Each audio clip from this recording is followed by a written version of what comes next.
السلام علیکم ورحمۃ اللہ وبرکاتہ نحمدہ ونصلی علی رسولہ الکریم اما بعد۔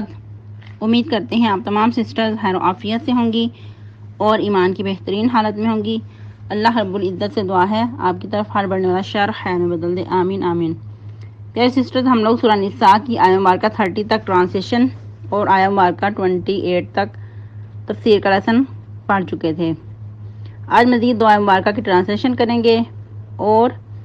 آیہ مبارکہ 29 سے تفسیر کا لیسن سٹارٹ کریں گے۔ رب اشرح لی صدری ویسر لی امری واحلل عقدۃ من لسانی یفقہوا قولی اللہم بارک لنا فی اوقاتنا اللہم فقہنا فی الدین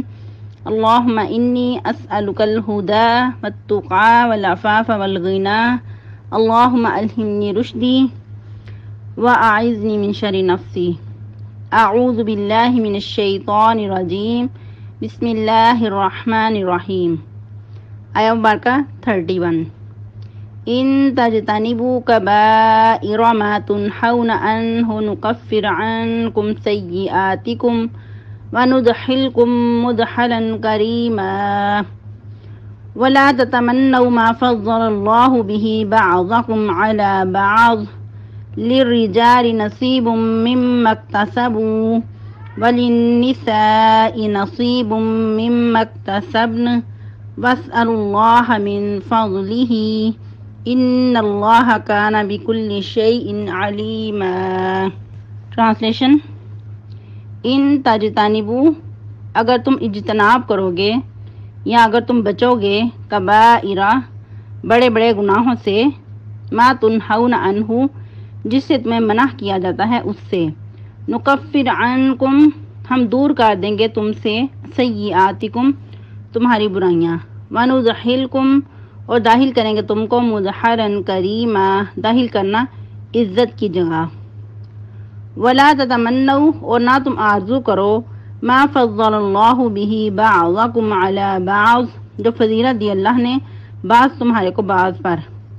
للرجال نصیب، مردوں کے لیے ایک حصہ ہے، مما اکتسبوا، اس میں سے جو انہوں نے کمایا، وللنساء نصیب مما اکتسبن، اور عورتوں کے لیے بھی ایک حصہ ہے جو کچھ وہ کماتی ہیں، واسألوا اللہ من فضلہ، اور اللہ سے اس کے فضل کا سوال کرتے رہو، ان اللہ کان بکل شیء علیما، یقیناً اللہ تعالی ہر چیز کو خوب جاننے والا ہے۔ تفسیر آیہ مبارکہ 29 سے۔ یا ایھا الذین آمنوا لا تأکلوا اموالکم بینکم بالباطل الا ان تکون تجارۃ عن تراض منکم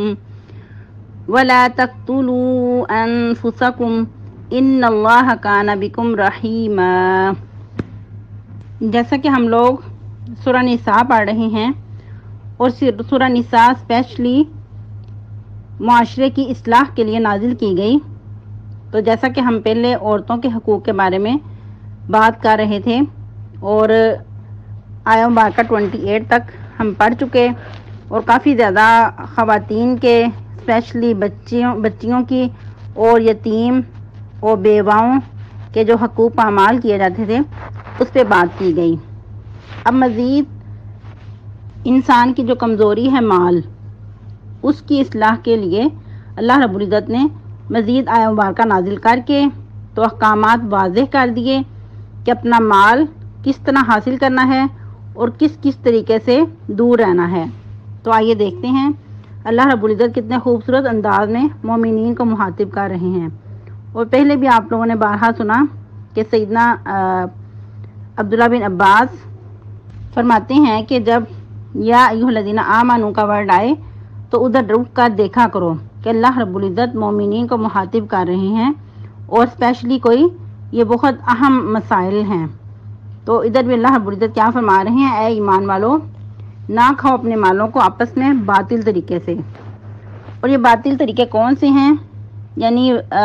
ہر وہ طریقہ جو ناجائز ہے وہ باطل قرار پائے گا، جس طرح کہ سرفرست ہیلہ سازی سے، یا دوسروں کا مال غصب کرنا، دوسروں کا مال ہتھیار لینا، یا رشوت سازی کرنا، چوری ڈکیتی یا جھوٹی قسمیں کھا کر مال بیچنا، تو یہ سب کچھ کیا ہے؟ باطل طریقے میں شامل ہوگا۔ اور پھر مزید سود اور اس کی جتنی بھی شکلیں ہیں، جتنی بھی قسمیں ہیں، سب کچھ یہ باطل طریقے میں آئیں گی۔ یعنی کہ آپس میں مال کا لین دین تو کرو گے، لیکن جو ناجائز طریقہ ہے اس سے بچو گے۔ پھر مزید فرمایا الا ان تکون تجارۃ عن تراض منکم، مگر یہ کہ ہو تجارت باہم رضامندی سے۔ اس سے مراد یہ نہیں ہے کہ اگر باہم رضامندی سے کچھ طے کر لیا جائے تو پھر وہ ناجائز طریقے بھی حلال ہیں، ایسا نہیں ہے، بلکہ جو جائز طریقے ہیں تجارت کرنے کی، آپس میں لین دین کرنے کی، وہ اس کے یعنی کہ باہم رضامندی سے طے کر لی جائیں تو پھر اس میں حرج نہیں ہے۔ یعنی کہ آپس میں دو لوگ مل کر کاروبار کرنا چاہتے ہیں تو وہ کر سکتے ہیں، اس میں بھی پھر کچھ طریقے ہوں گے اور کچھ اس میں بھی احادیث ہیں، وہ بھی انشاءاللہ دیکھتے ہیں۔ پھر مزید فرمایا ولا تقتلوا انفسکم، اور نہ قتل کرو اپنی جانوں کو، ان اللہ کان بکم رحیما، یقینا اللہ تعالیٰ تم پر بہت ہی زیادہ مہربان ہے۔ اب یہ تجارت کے بارے میں کچھ احادیث مبارکہ دیکھ لیتے ہیں تاکہ بات اچھے سے واضح ہو۔ اور مزید جو چیزیں حرام ہیں ان کی خرید و فروخت بھی حرام ہوگی، جس طرح کہ شراب ہے، اس کی سوداگری کرنا، ان کے اس کو بیچنا، اس کو خریدنا، یہ بھی حرام ہے۔ پھر مردار کا گوشت، تصویریں، مجسمے، فحاشی پہ مشتمل تمام جو بھی ذرائع ہیں، سب کچھ یہ حرام کے زمرے میں آئیں گی۔ یا پھر کسی حرام کاروبار میں لین دین کرنا، یا کسی دکان کا کرایہ وغیرہ حاصل کرنا جو کہ حرام پہ مشتمل ہو، یا پھر کہانت کی جو کمائی ہے، یا پھر فحشہ کی کمائی، کتے بلی کی قیمت، یہ سب کچھ حرام کے زمرے میں آئے گی۔ پھر مزید جھوٹے مقدمات جیتنا، رشوت، سود، جوا، یہ سب کچھ حرام کے زمرے میں آئے گا، باطل طریقے میں آئے گا۔ یا پھر مزید کتاب اللہ میں تحریف کرنا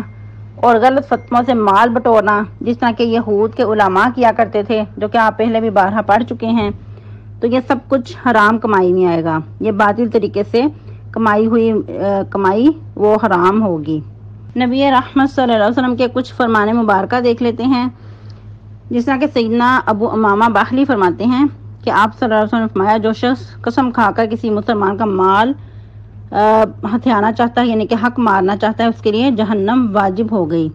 اور جنت اس کے لیے حرام ہو گئی۔ تو کسی نے پوچھا کہ اللہ کے نبی صلی اللہ علیہ وسلم اگرچہ یہ حق تلفی چاہے معمولی ہو، آپ نے فرمایا کہ ہاں، اگرچہ وہ پیلوں کی درخت کے برابر ہی ہو، یعنی کہ جو ایک پیلوں کی ٹہنی ہوتی ہے، باریک شاخ ہوتی ہے، یوں کہنے کے مسواک ہے، اتنا بھی اگر کوئی کسی کا مال ہتھیاتا ہے، غصب کرتا ہے، تو اس نے گویا کہ اپنے لیے جہنم کو واجب کر لیا اور جنت اپنے اوپر حرام کر لی۔ پھر مزید سیدنا ابو ذر رضی اللہ تعالیٰ عنہ فرماتے ہیں کہ نبی صلی اللہ علیہ وسلم نے فرمایا قیامت کے دن اللہ تعالیٰ 3 آدمی سے کلام نہیں کرے گا، نہ ان کی طرف نظر کرم کرے گا اور ان کے لیے دردناک عذاب ہے۔ تو میں نے پوچھا کہ اللہ کے رسول صلی اللہ علیہ وسلم وہ تو پھر نامراد ہو گیا، وہ تو پھر بالکل بٹک گیا، خسارے میں رہا، تو پھر پوچھا کہ وہ کون لوگ ہیں؟ تو آپ نے فرمایا کہ ایک وہ شخص جو اپنے تہمت ٹہنوں سے نیچے رکھتا ہے، احسان جتلانے والا، اور تیسرا جھوٹی قسم کھا کر اپنا مال بیچنے والا۔ اللہ اکبر کبیرہ۔ تو یہ ہمارے معاشرے میں کتنا عام ہے۔ پھر کہتے ہیں کہ کیا کریں، اب مہنگائی کا دور ہے، پوری نہیں پڑتی، تو پھر یہ سب کچھ تو مجبوری کی صورت میں کرنا پڑتا ہے، لیکن یاد رہے کہ ایسے شخص کے لیے اللہ رب العزت نے کتنی سخت وعدہ کی ہے کہ اللہ تعالیٰ نظر کرم نہیں کرے گا اور ان کے لیے دردناک عذاب بھی ہے۔ پھر مزید نبی صلی اللہ علیہ وسلم نے فرمایا اے تاجروں کی جماعت، سودے بازی میں بےہودہ باتیں اور قسمیں کھانے سے بچو، لہذا تم ان کے ساتھ کچھ صدقہ میں ملا لیا کرو۔ صدقہ سے مراد کہ کچھ پیمانہ زیادہ کر کے دیا کرو، یعنی کہ کچھ اوپر اضافی دیا کرو۔ یہ بھی ایک احسان کی قسم ہے، اگر انسان جتنا حق بنتا ہے اس سے بڑھ کر دے دوسرے کو۔ ایک دفعہ نبی صلی اللہ علیہ وسلم کہیں جا رہے تھے تو آپ صلی اللہ علیہ وسلم نے دیکھا کہ ایک تولنے والا کچھ تول رہا ہے۔ آپ صلی اللہ علیہ وسلم نے فرمایا اے تولنے والے، کچھ جھکتا ہوا تول، یعنی کہ کچھ اضافی اوپر دے، احسان کے لیول پہ کام کر۔ پھر مزید ایک حدیث کہ نبی صلی اللہ علیہ وسلم نے فرمایا، ان کے سیدنا عمر روایت کرتے ہیں کہ اللہ یہود کو غارت کرے، اللہ رب العزت نے ان پر چربی حرام کی، لیکن انہوں نے کیا کیا، ہیلا سازی سے اسے پگھلایا اور پھر اس کی قیمت کو کھا گئے، یعنی کہ اس کو پگھلا کر اس کو بیچا، پھر اس کو یعنی کہ اس کی جو قیمت تھی، اس کی اجرت تھی، اس کو کھا گئے۔ یعنی کہ جیسا کہ ہم نے پہلے بھی پڑھا کہ ہر وہ چیز جو حرام ہے اس کی کمائی بھی حرام ہوگی۔ اسی طرح اگر یہود پہ چربی حرام کی گئی تھی تو ان کو چاہیے تھا کہ کلی طور پہ اس کو چھوڑ دیتے، اس کو حرام سمجھتے، لیکن انہوں نے ہیلا سازی سے کام لیا، اس کو پگھلایا، پھر اس کو بیچ کر اس کی اجرت کھا گئے، تو اللہ رب العزت نے ان کو ملعون کہا۔ پھر مزید ایک حدیث سیدنا جابر فرماتے ہیں، جابر بن عبداللہ کہ نبی صلی اللہ علیہ وسلم نے فرمایا، اللہ نے شراب، مردار، سور اور بتوں کی تجارت کو حرام کیا ہے۔ پھر مزید سیدنا ابو مسعود انصاری فرماتے ہیں، آپ صلی اللہ علیہ وسلم نے کتے کی قیمت، فاحشہ کی کمائی، نجومی کی اجرت سے منع فرمایا ہے۔ پھر مزید اگر کسی چیز میں یعنی کہ جو بیچی جا رہی ہے اس میں کوئی عیب ہو تو اس کے عیب کو ظاہر کرنا چاہیے، جس طرح کہ ایک حدیث ہے، واصلہ بن اسقا فرماتے ہیں کہ میں نے رسول اللہ صلی اللہ علیہ وسلم کو فرماتے سنا کہ جس شخص نے اپنے عیب دار چیز کو عیب بتائے بغیر بیچا وہ ہمیشہ اللہ کے غضب میں رہے گا اور فرشتے اس پر لعنت کرتے رہیں گے۔ استغفر اللہ۔ کتنی واضح احادیث مبارکہ ہیں، لیکن ہم لوگ اگر آنکھیں بند کر کے جئیں تو پھر ہمارا اپنا ہی قصور ہے۔ پھر مزید اس پہ نبی صلی اللہ علیہ وسلم کا ایک مرتبہ جو طریقہ تھا جو آپ صلی اللہ علیہ وسلم نے کر کے دکھایا، سیدنا ابو ہریرہ فرماتے ہیں کہ ایک مرتبہ آپ صلی اللہ علیہ وسلم کے سامنے ایک غلہ کا ڈگر تھا، آپ صلی اللہ علیہ وسلم نے اپنا ہاتھ مبارک اس میں داخل کیا تو انگلیوں مبارک کو کچھ نمی محسوس ہوئی، یعنی کہ وہ اندر سے گیلا محسوس ہوا، تو آپ نے فرمایا کہ اے غلے والے یہ کیا ہے؟ وہ کہنے لگا، اللہ کے رسول صلی اللہ علیہ وسلم رات بارش ہوئی تھی تو اس لیے کچھ گیلا ہو گیا ہے۔ تو آپ نے فرمایا کہ اس ڈیر کو تو نے پھر اوپر کیوں نہ کر دیا تاکہ لوگوں کو دھوکہ نہ ہو۔ پھر مزید کیا فرمایا، من غش فلیس منا، یعنی کہ جو دھوکہ بازی کرے وہ ہم میں سے نہیں ہے۔ پھر مزید جیسا کہ ہم نے پہلے بھی پڑھا کہ تصویریں بنانا اس کی جو کمائی ہے وہ بھی حرام ہے۔ اس پہ بھی حدیث سیدنا عبداللہ بن عباس فرماتے ہیں کہ آپ صلی اللہ علیہ وسلم نے فرمایا، جو شخص تصویریں بناتا ہے قیامت کے دن اللہ سے کہے گا کہ اب اس میں جان ڈالو، اور حالانکہ وہ یہ کام نہ کر سکے گا۔ اور پھر مزید دیکھو حدیث میں کہ جب تک اس کے اندر جان نہیں ڈالے گا تو اس کو مسلسل عذاب ہوتا رہے گا، اور ظاہری بات ہے انسان تو اتنا کمزور ہے کہ کسی بے جان چیز میں جان نہیں ڈال سکتا۔ یہ اللہ رب العزت کے شان کے لائق ہے کہ کسی چیز کے اندر روح ڈالے، اس کو زندہ کرے، تو انسان ایسا نہیں کر سکے گا تو اس کو مسلسل عذاب ہوتا رہے گا۔ اور پھر مزید ظہیرہ اندوزی سے بھی منع کیا گیا، جس طرح کہ آپ نے فرمایا کہ بازار میں غلہ دانے میں کو رزق دیا جاتا ہے، یعنی کہ کاروبار کرنا اچھا ہے، بلکہ حلال کمانا عبادت کہا گیا، لیکن اگر کوئی انسان ظہیرہ اندوزی کرتا ہے تو ایسا شخص بھی ملعون قرار پاتا ہے۔ پھر مزید فرمایا کہ بائع اور مشتری باہم اختیار رکھتے ہیں، یعنی کہ جب انسان ایک دوسرے کے سامنے ہے تب تک وہ اختیار رکھتا ہے کہ جو بھی بات ہے آپس میں طے کر لے، لیکن بعد میں پھر ایک دوسرے کو باؤنڈ کرنا کہ تم یہ چیز واپس کرو، یا وہ کہے کہ تم نے اتنی قیمت میں دی ہے تو میں نے اتنی میں نہیں لینی تھی، تو پھر اس کا اختیار ختم ہو جاتا ہے۔ اس کے بارے میں بھی کیا فرمایا کہ بیچنے والا خریدنے والا دونوں سودے کو پورا کر لیں، یا فسخ کرنے کا اسے اختیار اگر یعنی کہ ہے تو وہ کروا لے، جب تک وہ جدا نہ ہو وہ باہم اختیار رکھتے ہیں۔ پھر مزید ایک حدیث مبارکہ سیدنا ابو ہریرہ فرماتے ہیں کہ آپ صلی اللہ علیہ وسلم نے فرمایا، اللہ رب العزت عز و جل 4 قسم کے آدمیوں سے دشمنی رکھتا ہے، ایک وہ شخص جو جھوٹی قسم کھا کر سودا بیچتا ہے، دوسرا محتاج اور متکبر بھی، یعنی کہ ایک طرف تو غریب ہے، محتاج ہے، اور دوسری طرف اس کے اندر تکبر بھی ہے، تیسرا بوڑھا زانی، اور چوتھا ظلم کرنے والا حاکم۔ پھر مزید اگر کوئی غلط فیصلہ کروا لیتا ہے تو وہ خود ہی گناہگار ہے، اللہ کہ جو قاضی ہے اور جان بوجھ کر غلط فیصلہ کرے تو پھر وہ مجرم ہے، جس طرح کہ نبی صلی اللہ علیہ وسلم نے فرمایا کہ میں بھی ایک انسان ہوں، تو میرے سامنے اپنے جھگڑے فیصل کروانے لاتے ہو تو کبھی ایسا ہوتا ہے کہ ایک شخص اپنی چرب زبانی سے اپنا حق منوا لیتا ہے، دوسرے کی ان کے حق تلفی کر لیتا ہے، تو اس پہ گویا کہ میں اس کو آگ کا انگارہ دے رہا ہوں، یعنی کہ جو شخص ایسا کر رہا ہے وہ خود ہی گناہگار ہے، اس کو آقا انگارہ دلا رہا ہوں، کیونکہ نبی صلی اللہ علیہ وسلم بھی غیب نہیں جانتے تھے۔ تو اس میں اگر کوئی چرب زبانی سے کچھ کروا لیتا ہے حق تلفی دوسرے کی، تو پھر اس میں نبی صلی اللہ علیہ وسلم گناہگار نہیں ہیں۔ تو ایسا ہی اگر قاضی کچھ غلطی سے دوسرے کی چرب زبانی سے، دوسرے کی تیز تراری سے اگر کوئی غلط فیصلہ کر دیتا ہے تو وہ خود گناہگار نہیں بلکہ جو کروانے والا ہے وہ گناہگار ہے۔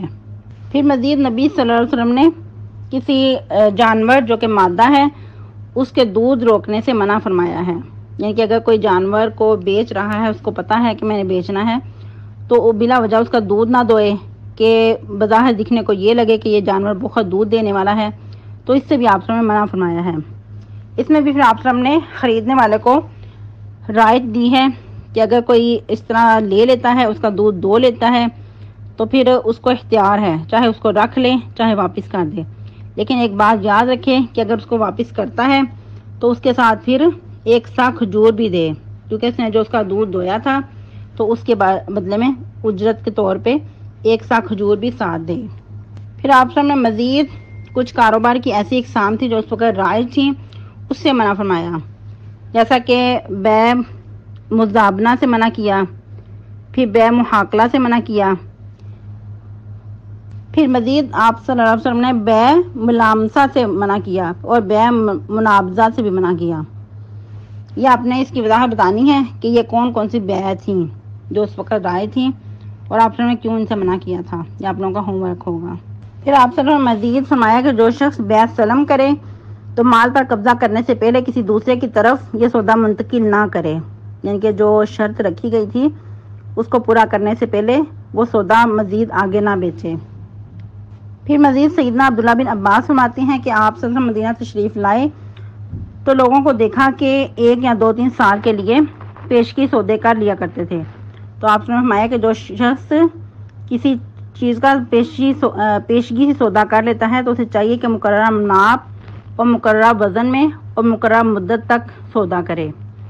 اس طرح کیا ہوگا کہ دونوں فریق کو نقصان نہیں ہوگا، کیونکہ انہوں نے وقت، اس کا وزن، اس کی جو میعاد ہے وہ سب کچھ طے کر لی ہے۔ اور پھر مزید آپ صلی اللہ علیہ وسلم نے بیع ارایا سے بھی منع کیا ہے، البتہ اس میں کچھ رخصت دی ہے جو کہ 5 وسق تک ہو، کیونکہ وہ اندازہ لگا لیا جاتا ہے پہلے ہی کہ اتنا پھل ہوگا، تو اس کی بھی آپ نے تھوڑی سی اجازت دی ہے۔ پھر مزید سیدنا ابو ہریرہ رضی اللہ تعالیٰ عنہ فرماتے ہیں کہ آپ صلی اللہ علیہ وسلم نے بیع الحصاص سے منع کیا ہے، یعنی کہ کینکریاں پھینکنے کی بیع سے منع کیا ہے۔ پھر مزید بیع حبل الحبلہ کی سے بھی منع کیا ہے، تو آپ نے یہ بتانا ہے کہ حبل الحبلہ کیا ہے۔ اور پھر مزید مال بیچتے ہوئے زیادہ پروفٹ لینے سے بھی منع کیا ہے،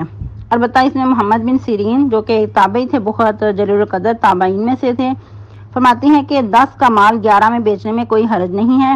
اور جو اس کے اوپر خرچ پڑا ہے وہ بھی اس میں سے منافع لے سکتا ہے بیچنے والا۔ پھر مزید ایک ہی کلام ہونا چاہیے، یعنی کہ ایک دام واحد کلام، جس طرح کہ بعض اوقات کچھ دکانوں پہ لکھا ہوتا ہے، تو یہ سب سے بیسٹ طریقہ ہے۔ ایسا نہیں کہ جو کچھ آج ہمارے معاشرے میں ہو رہا ہے، بہت قیمت بڑھا کر بتایا جاتا ہے کسی چیز کو اور پھر کام کرتے کرتے کرتے اس کی اصل قیمت پہ آ جاتے ہیں، تو ایسا کرنے سے بھی آپ صلی اللہ علیہ وسلم نے منع فرمایا ہے۔ پھر مزید جو چوری کا مال ہو اس کو خریدنے سے بھی اجتناب کرنا چاہیے، اگر پتہ چل جائے کہ یہ چوری کا مال ہے تو اس کو بالکل بھی نہیں خریدنا چاہیے، کیونکہ اس پہ بھی نبی صلی اللہ علیہ وسلم نے کیا فرمایا، جس نے چوری کا مال خریدا اور وہ جانتا تھا کہ وہ چوری کا مال ہے تو وہ چوری کے گناہ میں اس کے سزا میں برابر کا شریک ہوگا۔ آج کے لیے اتنے کافی ہے، اس میں مزید اگر دیکھیں تو بہت ساری احادیث مبارکہ ہیں، مزید اس پہ نیکسٹ لیسن میں بات کریں گے۔ تو آج فرائیڈے ہے، فرائیڈے کی سنتوں کا خیال رکھیے گا، اسپیشلی سورۃ الکہف، مسواک، درود شریف کی کثرت اور صدقہ خیرات۔ سبحانک اللہم ربنا وبحمدک، نشہد ان لا الہ الا انت، نستغفرک ونتوب الیک۔ والسلام علیکم ورحمۃ اللہ وبرکاتہ۔